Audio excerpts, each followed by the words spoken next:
My name is Mara Bennett. I'm 33 years old, and until last Christmas, I honestly believed silence was the price of keeping a family together. I had spent years being the dependable daughter, the one who showed up early, stayed late, paid what needed paying, and never asked anyone to notice. That night, I arrived with 2 pies in my hands and a mortgage payment already cleared from my bank account 3 days earlier. No one knew that part, or maybe they did, and had simply decided it no longer counted. Dinner had barely started when the jokes turned toward me, the same tired little comments about how easy my life must be because I had no husband, no kids, no impressive title to brag about across the table. I kept my eyes on my plate and told myself to let it pass. Then my father's voice cut through the room, sharp enough to stop every fork in midair. "You're just a burden," he said. "Always have been." For a second I thought I had misheard him, because the lights were warm. The tree was glowing, and there was Christmas music playing softly from the living room, like cruelty could not possibly exist in a room dressed up that beautifully. Then my brother laughed and said, "At least I make this family proud." That was the moment something inside me went completely still. I did not scream. I did not cry. I did not defend myself.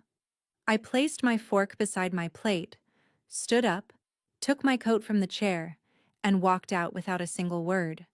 What none of them understood was that when I left that table, their mortgage left with me. Before I tell you what happened when my father called weeks later asking why the house payment was unpaid, tell me this. What time is it where you are right now, and where are you watching from? I'm curious how far this story will travel. The drive back to my apartment felt longer than it should have, even though the streets were nearly empty and most of the neighborhood was glowing with Christmas lights. My phone started buzzing before I made it past the second traffic light. First came my mother, Elaine, then my father, Frank, then my brother, Caleb, whose name on my screen somehow made my stomach turn colder than the December air outside. I did not answer any of them. I drove home with both hands on the wheel, still hearing my father's words in my head. "You're just a burden. Always have been." What made it worse was not the insult itself. It was how naturally he said it, like it had been waiting behind his teeth for years. When I got inside, I set my keys on the counter, took off my coat, and stood in the quiet of my little apartment. I did not cry. I think crying would have meant part of me was surprised. Instead, I walked straight to my desk, opened my laptop, and logged into the mortgage portal for my parents' house. Their house, not mine, never mine. But for almost 4 years, my checking account had been the thing keeping that house from slipping through their fingers. The account number had been given to me after my father hurt his back and took early retirement. At first, it was supposed to be temporary. I would help for 3 months, maybe 6, until they caught up. Then 6 months became a year. A year became 2. By the time that Christmas came, I had paid so much toward that house that I knew the mortgage due date better than my own rent date. I stared at the autopay button for a long time. It felt strange that something so small could hold so much of my life inside it. One click, and the quiet daughter stopped being useful. One click, and the burden stopped carrying everyone else. I canceled the payment. Then I deleted the calendar reminder for the utilities. Then the homeowner's insurance transfer. Then the monthly grocery deposit I had been sending my mother because she said prices were killing them. I did not send a dramatic message. I did not make a speech. I simply closed every door they had been walking through without knocking. The next morning, Elaine texted me before sunrise. "Christmas is not the time for this kind of behavior." I stared at the message and almost laughed, because apparently Christmas was the perfect time to call your daughter a burden, but not the time for that daughter to stop paying your bills. I left it unanswered. Caleb texted later that afternoon. "Nice exit last night. Real mature." I left that unanswered too. Frank did not message. That hurt more than I expected. Some small, foolish part of me thought maybe my father would call to say he went too far. Maybe he would say the room got heated. Maybe he would say the words did not come out right. Instead, the silence stretched for weeks. And the only thing that arrived from my family was the sound of bills reaching due dates. They were no longer prepared to handle. The call finally came on a Tuesday afternoon in January while I was at my desk, reviewing compliance reports at the health insurance company where I worked. My phone lit up with my father's name. I let it ring twice before answering. His voice was not warm. It was not sorry. It was tight, irritated, and almost offended. "Mara," he said, "why is the mortgage unpaid?" "No, hello. No, how are you? No, we need to talk about Christmas. Just the mortgage." I leaned back in my chair and felt something inside me settle into place. "You're not getting a single dollar from me," I said. There was a pause so long I could hear him breathing. "Excuse me?" he said. I repeated myself, slower this time. "You're not getting a single dollar from me." He lowered his voice like I was embarrassing him in public, even though we were on the phone. "Do not start this nonsense. Your mother is upset, and we have enough stress without you acting like a child." I looked at the spreadsheet on my computer, rows of numbers lined up clean and exact. For years, numbers had told the truth my family refused to say out loud. I said, "I am only doing what you told me to do. A burden should not be responsible for your mortgage." He said my name like a warning.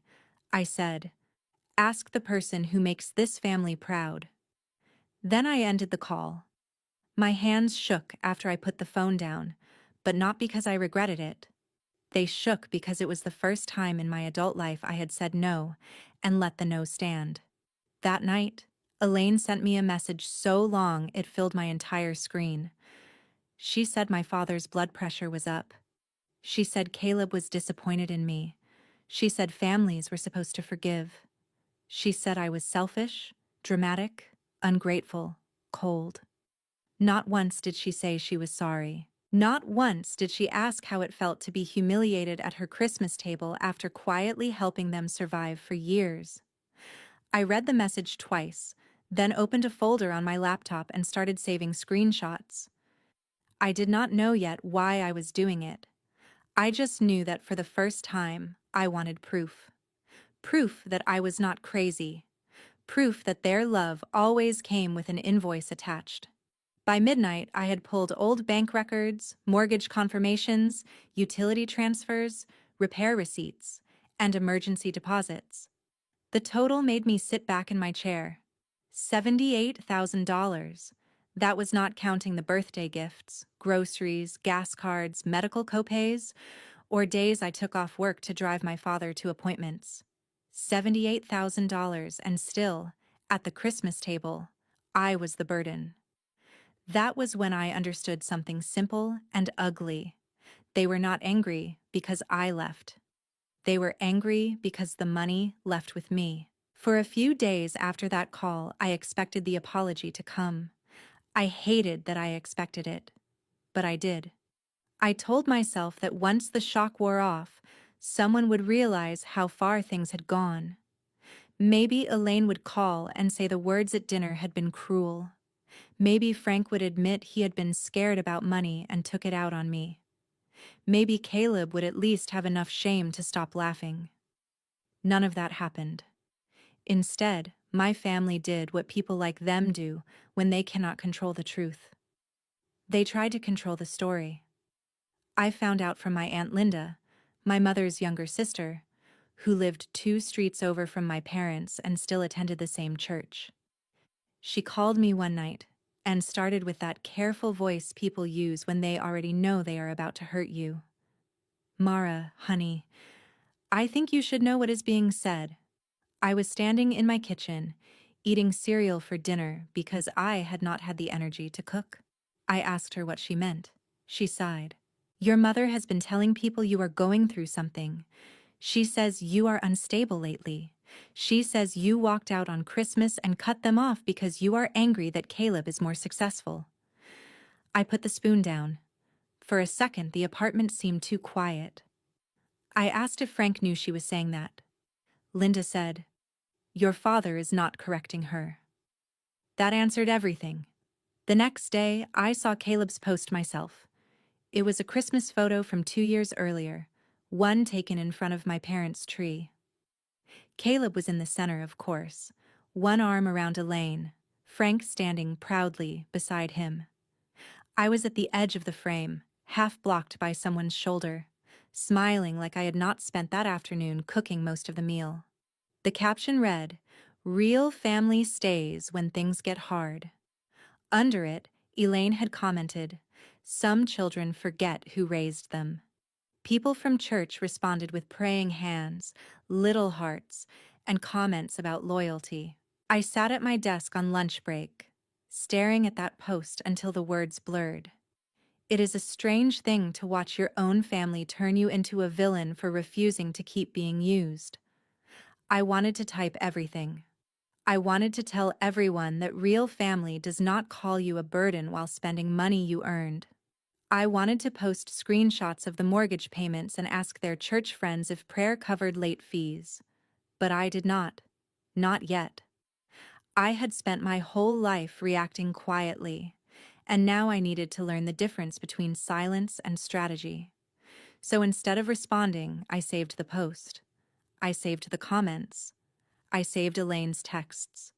I saved Caleb's message calling me immature. At first, it felt petty. Then it started feeling like survival. Every time guilt crawled up my throat, I opened the folder and reminded myself what actually happened. My therapist later called it anchoring myself in facts. Back then, I just called it trying not to fall apart, because I did fall apart in little ways. I stopped sleeping through the night. I would wake at 3 in the morning with my jaw clenched, replaying Christmas dinner in pieces. Frank's voice, Caleb's laugh, Elaine's silence. The worst part was not that they had insulted me, it was that no one at that table looked surprised. Like everyone had always known my place except me. I started questioning memories I used to explain away. The birthdays where Caleb got speeches and I got gift cards. The family gatherings where I washed dishes while he talked business with Frank in the living room. The time Elaine asked me to pay for a new water heater, then told her friends Caleb was helping the family so much lately because he had recommended a plumber. The more I looked back, the clearer the pattern became. Caleb was the son they displayed. I was the daughter they used. Aunt Linda checked on me every few days. She did not push me to forgive. She did not tell me family is family. She just listened, and sometimes that made me emotional because I realized how rare listening had been in my life. One evening, she told me my parents were falling behind on everything faster than they expected. Frank had called her husband asking about a small loan. Elaine had started complaining that I was punishing them during winter. Caleb, meanwhile, was still showing up in expensive shirts and posting photos outside restaurants like nothing was wrong. That was the detail that made anger finally break through the sadness. They were not all drowning equally. Caleb was still performing success while everyone waited for me to become the rescue boat again. A week later, Elaine left me a voicemail. Her voice was soft this time, almost sweet. "Mara, sweetheart, this has gone on long enough. Your father and I are hurt, but we are willing to move forward. Caleb thinks you owe him an apology, but I told him you have always been sensitive. Let's just have dinner and fix this before people start asking questions." I listened to it twice, not because I missed her, but because I wanted to hear what was missing. Again, no apology. Again, no accountability. Just a request to return to my role before their image cracked too wide. That night, I opened a blank document and wrote a list titled, "What I Know is True." I wrote, I paid the mortgage voluntarily, but I was not obligated to continue. I wrote, being insulted is not love. I wrote, I am allowed to stop helping people who humiliate me. I wrote, Their panic is not proof that I am wrong. It sounds simple now, but at the time, each sentence felt like pulling a nail out of my own chest. I was still learning that guilt can sound like love when you have been trained to obey it. The smear campaign got worse when the second missed mortgage notice arrived. Elaine told people I had abandoned them. Frank told a neighbor I had always been difficult with money. Caleb told one of our cousins that I was jealous and bitter because I had no real life of my own. When Linda told me that, I almost answered him publicly. Instead, I did something better. I contacted the bank and requested a full history of my contributions. Then I created a timeline, clean and dated, from the first payment I ever made to the last one before Christmas. If they wanted to build their lie out loud, fine. I would build the truth quietly. And I had no idea then how badly I was going to need it. Caleb reached out 3 days after my mother's voicemail, and even before I answered, I knew it would not be an apology. Men like my brother did not apologize when they wanted something. They acted friendly and hoped you were too exhausted to notice the knife. I let his call go to voicemail. He called again, then again. Finally, he texted, "We need to talk like adults." I stared at that sentence for a long time because nothing about Caleb had ever made me feel like he saw me as an adult. I was either background noise, free labor, or a wallet with a younger sister's face. I called him back on speaker while sitting at my kitchen table with a notebook open in front of me. He started with a laugh, casual and fake. "Mara, come on. This whole Christmas thing got way out of hand." I waited. He cleared his throat. "Look, Mom and Dad are struggling. You know that. And I have something that could help all of us. But I need some short-term capital." I asked what that had to do with me. His voice sharpened for half a second, then smoothed out again. "I am expanding into private auto financing consulting. I have contacts from the dealership. If you help me get started, I could take pressure off Mom and Dad. It would be good for the family." There it was. Not "I am sorry for laughing at you."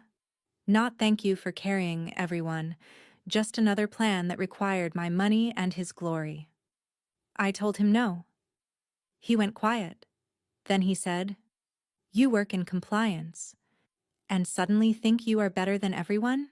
I said, "No, I work in compliance, which is why I recognize a bad risk when I hear one." His friendly mask dropped so fast it almost impressed me. "You always do this," he said. "You sit around judging people who are actually trying to build something. You do not have kids. You do not have a husband. What do you even need all that money for?" I did not answer.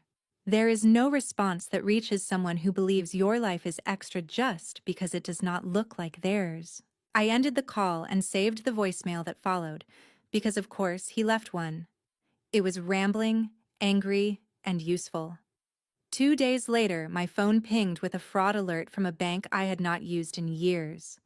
At first, I thought it was spam. Then I saw the last 4 digits. My stomach tightened. It was a joint emergency credit card that had been opened years earlier when my parents' roof needed repairs after a storm. I had agreed to be attached to it back then because Elaine cried on the phone and Frank said they would lose part of the ceiling if I did not help. I paid it down and told them the card had to be closed. Elaine promised me it was handled. Apparently, it was not. Someone had requested a credit limit increase. Someone had also attempted a cash advance. I called the bank immediately, and the representative confirmed the request had come through using personal information that matched Caleb's contact number and an email variation connected to him. For a moment, the room tilted. He had not just asked for help. He had gone looking for a back door. I froze the account, disputed the activity, and requested every document connected to the attempt. Then I called Nora Whitaker, a civil attorney I knew through a work seminar on consumer protection. I expected to leave a message. She answered on the second ring. I explained everything in one rushed, embarrassed flood, as if I had somehow done something wrong by trusting my own family once. Nora did not sound shocked. that was somehow comforting and horrifying at the same time. She said, "Send me everything. Texts, voicemails, bank alerts, old statements, anything that shows a pattern. And Mara, freeze your credit today. Not tomorrow. Today." So I did. I froze my credit with all 3 bureaus. I changed every password I had. I removed old recovery emails. I turned on 2-factor authentication. I called the bank again and made sure no one could access anything with my name on it without verbal verification. For the first time in years, I felt less like I was hiding from my family and more like I was locking the doors they had mistaken for invitations. Nora drafted a cease and desist letter to Caleb, with copies sent to Elaine and Frank because the account had originally been tied to their household emergency. It demanded that Caleb stop using my personal information, stop attempting financial activity connected to me, and preserve all communications related to the credit request. The letter was professional, calm, and terrifying, in the way only a lawyer's letter can be. Caleb called me the day it arrived. "This time," I answered. His voice came through low and furious. "Are you serious with this lawyer garbage?" I said. "Completely." He scoffed. "It was one inquiry, Mara. Nobody died." I said. "You tried to use my credit after I told you no." He said, "I was trying to help the family. You are just too selfish to see it." That word again. Selfish. It was always selfish when I protected myself. Never selfish when they took. I told him the bank had the records. Nora had the records. If he contacted me again about money, I would add it to the file. He laughed, but it sounded nervous. "You think you are powerful now?" I looked at the folder on my laptop, the neat rows of evidence, the saved posts, the mortgage history, the voicemail where he admitted he wanted my money because I had no real responsibilities. "No," I said. "I think I am done being careless with people who are careless with me." Then I hung up. The fallout was fast. Caleb's dealership put him under review after the bank contacted him about the attempted credit activity. He tried to spin it as a misunderstanding, but in a business where trust and financing were everything, even the smell of fraud was poison. Elaine called Linda crying, saying I was trying to destroy my brother's career. Frank left one voicemail, his voice colder than I had ever heard it. "You are taking this too far." I deleted it after saving a copy. That was the new habit. Save first. Feel later. But something changed in me after Caleb crossed that line. I stopped waiting for my family to become fair. I stopped arguing with the fantasy that if I explained it perfectly, they would understand. They understood. They just did not care when caring cost them something. So I made another list. Not of what I had lost, but of what I wanted next. At the top, I wrote one word: distance. Distance arrived as an email from my regional director on a rainy Monday morning. At first, I thought it was another request for a compliance audit. One more problem to fix quietly while other people got praised in meetings. Instead, the subject line said, "Opportunity in Raleigh." I opened it with low expectations and read it 3 times before I let myself breathe. Our company was expanding a risk operations team in North Carolina, and my name had come up because of a billing risk model I had built in my spare time. I had almost forgotten about it. For months, I had been testing patterns in denied claims and provider errors. Not because anyone asked me to, but because noticing patterns was what I did. It was what had helped me survive my family, too. The director wanted me to present the model to leadership. A year earlier, I would have downplayed it. I would have said it was nothing. I would have let someone louder take the room. But I was tired of being the woman in the corner making sure everyone else looked stable. So I said yes. The presentation happened on a Thursday. I wore a navy blazer, pulled my hair back, and talked for 20 minutes without apologizing for taking up space. When a senior manager challenged one of my assumptions, I did not shrink. I walked her through the data.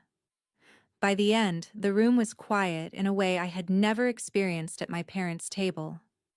Not dismissive quiet, listening quiet. 2 weeks later, they offered me the Raleigh position. Risk operations manager, higher salary, relocation package, a real team, a title that sounded like the person I had been becoming while my family called me nothing. I sat in my car after work with the offer letter open on my phone and cried for the first time since Christmas. Not because I was sad, because someone had looked at my work and seen value without asking what it could do for them personally. I accepted on a Sunday night. Then I listed my apartment, sorted through my things, and started packing my life into boxes. Elaine found out through someone at church who knew someone at my workplace. She left me a voicemail that sounded less like a mother and more like a judge. "So you are running away now. I hope that promotion keeps you warm when your father loses the house." Caleb texted, "Raleigh will not make you less bitter." Frank said nothing. By then, his silence did not confuse me anymore. His silence had always been a choice. Aunt Linda was the only one who showed up to help me pack. She brought coffee, tape, and a look on her face that told me she wished she had spoken up sooner. She said, "I am proud of you, you know." I almost dropped the mug I was holding. 4 words. So simple, so late, so needed. On moving day, I drove out of Columbus before sunrise. My car was full, my phone was on Do Not Disturb, and for the first hour I felt like I was doing something wrong. That is what years of guilt can do. Even freedom feels like theft at first. But the farther I drove, the lighter my chest became. By the time I crossed into North Carolina, I could breathe all the way down to the bottom of my lungs. Raleigh did not fix me overnight. Nothing does. But it gave me space to become someone my family had never bothered to meet. At work, people asked for my opinion and waited for the answer. My team respected my notes because my notes saved them from mistakes. I started mentoring a new analyst named Priya, and one afternoon she said, "You explain things without making people feel stupid." I went home and sat with that sentence like it was a small candle in a dark room. Outside of work, I joined a book club at a local library. I took beginner boxing classes, where hitting a bag taught me more about anger than any family argument ever had. I found a therapist who specialized in family systems and financial boundaries. During our 3rd session, she asked me what I thought would happen if I never earned my parents' approval. I told her I did not know. She said, "Maybe nothing happens. Maybe your life simply becomes yours." That sentence stayed with me. I started a side business helping small healthcare clinics build simple compliance systems. It began with 1 client from a professional networking group, then 3, then 6. I was not rich, but for the first time, I had money that was not already emotionally promised to people who resented needing it. I sold my Columbus apartment faster than expected, and after paying off what I owed, I had enough left to feel safe. Safety was new, not dramatic, not flashy, just quiet money in an account no one else could touch. Meanwhile, news from Ohio kept arriving through Aunt Linda. The mortgage was 3 months behind, then 4. Caleb was no longer at the dealership, though he told people he had left to pursue private consulting. Elaine had stopped hosting church lunches because she was embarrassed. Frank had tried to borrow from 2 relatives and been turned down. Every update landed differently than I expected. I did not cheer. I did not dance around my apartment. Mostly, I felt the dull sadness of watching people choose pride over honesty again and again. Nora checked in with me about the credit issue. The bank investigation was still moving. Caleb might face fines, a settlement, possibly probation, if the inquiry tied clearly to attempted misuse. "Legal consequences take time," she reminded me. "So does healing." I believed her about the legal part. Healing still felt like a language I was learning 1 word at a time. Then in late spring, Aunt Linda called me while I was walking out of boxing class. Her voice was low. "Mara, the house is in pre-foreclosure." I stopped in the parking lot. gym bag over my shoulder, sunset burning orange over the cars. She said a notice had been filed, and Elaine was telling people they just needed a miracle. I looked at the sky and felt something old close inside me. Not joy, not cruelty, clarity. For years, that house had been used as a reason I had to stay small. My parents' legacy, Caleb's future, the family home I was expected to preserve but never truly belonged to. Now the house was slipping away because the people who called me a burden had never learned how heavy I had been lifting. I thanked Linda, went home, and called Nora. This time, I was not asking how to protect myself. I was asking what it would take to buy a house. Nora did not answer right away when I told her what I was considering. I could hear her typing, probably pulling records while trying to decide whether to talk me out of it. Finally, she said, "Legally, if the property goes to foreclosure auction, you can bid like anyone else. Emotionally, that is a different question." I told her I knew. She asked if I wanted the house because I missed it, or because I wanted them to feel what I felt. That stopped me. I walked to my apartment window and looked out at Raleigh traffic moving under the evening lights. For a moment, I saw the old kitchen in Columbus, the Christmas tree, the table, the fork beside my plate. I said, I want the story to stop belonging to them. That was the truth. Not the whole truth. Maybe, but enough. Nora helped me review the public filings. The mortgage had been delinquent for months. The lender had issued notices. There had been chances to cure the default, chances to call, negotiate, sell, downsize, do anything responsible. My parents had done what they always did. They waited for someone else to absorb the consequence. I asked Nora to send one formal letter before I made any decision. It offered a simple path. If Frank and Elaine stopped making false statements about me, acknowledged in writing that my previous payments had been voluntary support and not an obligation, and agreed not to contact me for money again, I would contribute a limited amount toward relocation expenses paid directly to a landlord or moving company, not cash, not rescue, a controlled exit. Nora said it was more generous than they deserved. I said maybe, but I wanted the record to show I gave them a door. Their response came through my mother, not the lawyer. She left a voicemail so angry her voice cracked. "How dare you try to humiliate us with paperwork? We are your parents. You do not get to set terms for us. Your brother was right about you. You have become cruel." I saved the voicemail, forwarded it to Nora, and felt the last thread snap. After that, I created an LLC under my side business structure, something I had already been considering for consulting income and future property investment. Nora made sure everything was clean. A realtor she trusted in Ohio agreed to monitor the auction. I would not show up in person. I did not want a courthouse scene. I wanted the process to do what my family never could: tell the truth without screaming. The week before the auction, Aunt Linda called with updates that sounded like pieces of a collapsing stage set. Caleb had moved back into my parents' house after losing his job. He was telling people the dealership had betrayed him.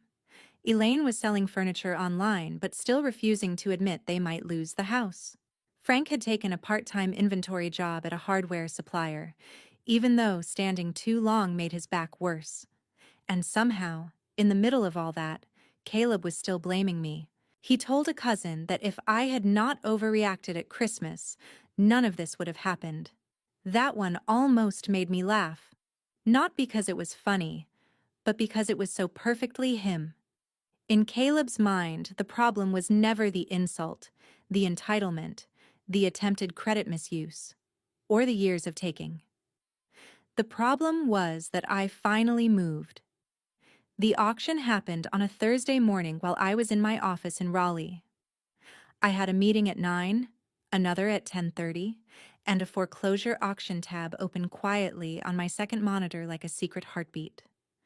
My realtor texted updates: opening bid, competing bidder, increase, Another increase, then silence for 6 long minutes. I sat there pretending to review a quarterly risk summary while my entire past hung inside a text thread. Finally, the message came. We got it. I read those 3 words over and over. We got it. The house my parents said Caleb would inherit one day. The house I had paid to protect while being treated like a guest. The house where my father called me a burden under Christmas lights. It now belonged to an LLC controlled by the daughter they thought would always stay outside the frame. I did not celebrate. I closed my office door and sat down slowly. My hands were steady. That surprised me. Maybe because this did not feel like stealing. It felt like a receipt finally being honored. The transfer took time. Paperwork always does. During those days, I heard through Linda that my parents had received notice that the property had been sold. They did not know to whom. Elaine was frantic. Frank kept calling the lender, insisting there had been some mistake. Caleb tried to find out who the buyer was, probably imagining some investor he could charm or bully. Then the formal notice to vacate was delivered by the property manager. It was clear, lawful, and direct. They had until the listed date to leave. No extensions without written approval. No contact with the owner except through the manager or legal counsel. The next evening, Frank called me for the first time in months. I answered because I wanted to know which version of him would arrive, angry father or frightened man. It was both. Mara, he said, you need to fix this. I looked around my Raleigh apartment, at the little shelf of books from my club, the boxing gloves by the door, the framed certificate from my promotion. I said, I already fixed my part. He breathed hard into the phone. Do you understand that we could lose everything? I said. I understood that 4 years ago. That is why I helped. He said, then help now. I said, you called me a burden. Silence. For the first time, he had no quick answer. Then he said, people say things. I said, and people remember them. He tried to shift to guilt, to his health, to my mother crying, to Caleb needing time to get back on his feet. It was the same song with new panic underneath. I told him any communication about the property had to go through the manager. He said, what property? That was when I realized they still did not know. I could have told him right then. Instead, I said, the one you stopped paying for after I stopped being useful. 2 days later, the ownership documents became visible through county records. That night, Caleb called me 17 times. I did not answer. His texts came in bursts. You bought our house? You are sick. You planned this. You snake. The last message said, Dad knows. Mom is crying. I waited until morning to respond. No, Caleb, I wrote. A snake steals in the dark. I bought in daylight what you all lost in public. He sent a string of insults after that, each one more desperate than the last. I forwarded them to Nora. By the end of the week, my property manager confirmed they were packing. Elaine tried to tell neighbors I had tricked them. Frank avoided everyone. Caleb loaded boxes into a borrowed truck with the same hands that had tried to reach into my credit. Aunt Linda drove by once and told me later that the Christmas wreath was still on the front door, brown and brittle from months of weather. For some reason, that detail stayed with me. They had left it hanging long after the season was over, like a decoration could preserve the lie of a happy family. On the final day, the house was empty. The locks were changed. The utilities were transferred. The manager sent me a photo of the front door after everything was done. I stared at it for a long time. Then I closed my phone and went for a walk. I thought I would feel triumphant. Instead, I felt free. I flew back to Columbus 2 weeks after the house was cleared. Not for them. Not for confrontation. I went because some endings need to be seen with your own eyes before your heart believes they are real. The property manager met me at the door on a gray morning that smelled like rain. The house looked smaller than I remembered. That surprised me. As a child, it had felt enormous, the center of every holiday, every argument, every rule I learned about staying quiet. Now it was just a tired, suburban house with scuffed floors, nail holes in the walls, and a silence that no longer had power over me. I walked through the living room first. The couch was gone. The family photos were gone too, except for one frame left face down on the mantel. I turned it over and found an old Christmas picture from when I was maybe 16. Caleb stood in the middle wearing a varsity jacket. Elaine leaned toward him. Frank had his hand on Caleb's shoulder. I was on the side, smiling too hard, holding a tray of cookies like I was staff at my own life. I set the frame back down and kept walking. In the kitchen, one cabinet door hung crooked. The refrigerator was empty except for a cracked plastic drawer. I stood where I had stood 100 times washing dishes while everyone else laughed in the other room. I expected grief to rise up. Instead, I felt a calm sadness, the kind you feel when you finally understand a door has been locked for years and you are no longer waiting for someone to open it. The consequences continued without me pushing them. Caleb's credit misuse case did not turn into a dramatic headline, but it did become real enough to follow him. The bank completed its review. Because he had attempted to access credit connected to my information after I refused him, he accepted a settlement that included fines, probationary oversight, and a record that made finance work almost impossible for him. The dealership industry is built on trust, and Caleb had spent his like it was someone else's money. For the first time in his life, Charm could not refinance the truth. Elaine and Frank moved to Florida to stay with one of her cousins in a small rental outside Tampa. Aunt Linda heard that Elaine hated it because she had to share a kitchen and could no longer perform perfect family life for church friends who believed every word she said. Frank kept the part-time inventory job as long as he could before transferring to a warehouse office role. I did not celebrate his pain. That is important. Revenge stories can make people think satisfaction comes from watching others suffer. But the real satisfaction was not their discomfort. It was knowing I was no longer paying to prevent it. There is a difference between causing someone's downfall and stepping away from the job of catching them. My parents fell because they had built their stability on entitlement, not responsibility. Caleb fell because he believed being favored meant being untouchable. I simply stopped standing underneath them. A month after I took ownership, a letter arrived at my Raleigh apartment. The handwriting was Elaine's. For a long time, I held it without opening it. I wondered if there was an apology inside. A real one. Not the kind that says mistakes were made. Not the kind that asks to move forward without naming what happened. A real apology with weight and detail and no demand attached. I almost opened it because that old version of me still lived somewhere deep inside, the girl who wanted her mother to choose her without needing proof of usefulness. Then I remembered the voicemail, the posts, the mortgage call, the credit alert, the Christmas table. I placed the envelope in my shredder unopened. Some people will call that cold. Maybe it was. But I had learned that forgiveness without accountability is just permission for the cycle to restart. I did not buy that house to live in it. That was the decision that surprised everyone, including Nora. I could have sold it for a profit after repairs. I could have rented it out and treated it like a clean investment. Instead, I kept thinking about the kind of woman I had been when I walked out on Christmas.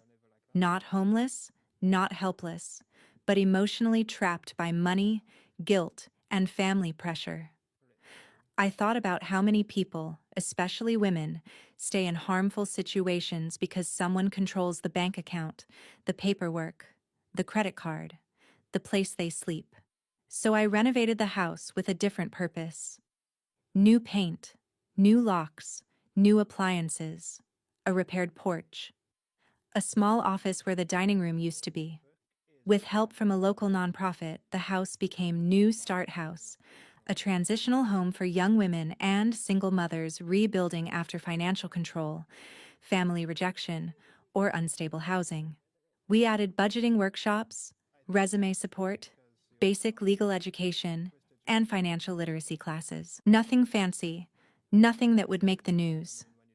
Just practical help for people who needed a safe place to breathe and learn how to stand again. The first evening I visited after the residents moved in, the porch light was on. I stood across the street for a minute, the way I had once imagined standing outside my family's judgment forever. But this time, laughter came from inside. Real laughter. Warm, ordinary, alive. A little girl's bike leaned near the steps. Someone had put a plant by the window. The house no longer looked like a monument to everything I had failed to earn. It looked like a beginning. I walked up the path, and the director met me at the door with a smile. She told me one of the residents had gotten her first job interview. Another had opened a bank account in her own name. Another was learning how to repair her credit after years of someone else ruining it. I nodded and had to look away for a second, because that was when the meaning of it all finally settled. My father had called me a burden in the house I helped save. My brother had laughed because he thought pride belonged only to people like him. My mother had let the lie grow because the truth made her uncomfortable. And somehow, after all of that, the house became a place where other people could learn they were not burdens at all. They were people with futures. That was the education hidden inside my revenge. Not just financial education, though that matters deeply. Not just legal knowledge, though credit protection, documentation, and boundaries can change a life. The real lesson was this: love should not require you to disappear. Family should not be a place where your value is measured by how much pain you can absorb without complaint. Helping people is beautiful, but helping people who punish you for needing respect is not love. It is self-abandonment. I still think about Christmas sometimes. I think about the fork beside my plate, the chair scraping back, the cold air when I opened the front door. Back then, I thought I was leaving a dinner. I did not know I was leaving an entire version of myself behind. The woman who believed she had to earn a seat at the table is gone now. In her place is someone quieter, stronger, and much harder to use. I did not get the apology I deserved. I got something better. I got my name back. I got my peace back. And I turned the house that once held my humiliation into a place that teaches other people how to begin again. So if someone has ever called you a burden while standing on the sacrifices you made for them, remember this: you are allowed to put down the fork.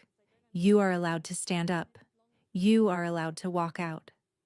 And sometimes, when you stop carrying people who never valued your hands, those same hands become strong enough to build something that actually matters.